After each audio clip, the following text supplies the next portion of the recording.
বিসমিল্লাহির রহমানির রহিম। Hello everyone, আসসালামু আলাইকুম। আপনারা সবাই কেমন আছেন? আশা করি ভালো আছেন। আল্লাহর অশেষ রহমতে আমরাও ভালো আছি। তো আজকে নতুন ভিডিও নিয়ে চলে আসলাম আপনাদের মাঝে। তো আজকে আমরা গিয়েছিলাম একটু হসপিটালে। সেখানে যাওয়ার কারণ হচ্ছে আমার শাশুড়ি খুবই অসুস্থ।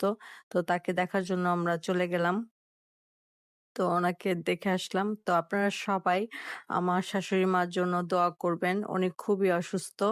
যাতে উনি তাড়াতাড়ি সুস্থ হয়ে যায়। আপনারা সবাই দোয়া কামনা করবেন আমার শাশুড়ির জন্য। তো এখানে যেয়ে আমরা একটু আমার শাশুড়িকে দেখলাম, কিছু মুহূর্ত থাকলাম। তারপর পাশে ছাদ ছিল, সেখানে আমি, আমার মেয়ে, ছেলে, তারপর এখানে আছে আমার ননদ, আবার ননাস। তো আমরা একটু ছাদে হাঁটাহাঁটি করছিলাম। তো ভাবলাম যে আপনাদের সাথে একটু শেয়ার করছি। আর বিশেষ করে আপনাদের কাছে এটাই অনুরোধ যে আমার শাশুড়ির জন্য আপনারা সবাই দোয়া করবেন যাতে উনি তাড়াতাড়ি সুস্থ হয়ে যায়। তো এখানে আবার আমার ছেলে একটু ছাদে ঘোরাঘুরি করছে। তো আজকের ভিডিওটা কেমন হয়েছে অবশ্যই কমেন্ট বক্সে কমেন্ট করে জানাবেন। আজ এই পর্যন্তই। সবাই ভালো থাকুন, সুস্থ থাকুন। আল্লাহ হাফেজ।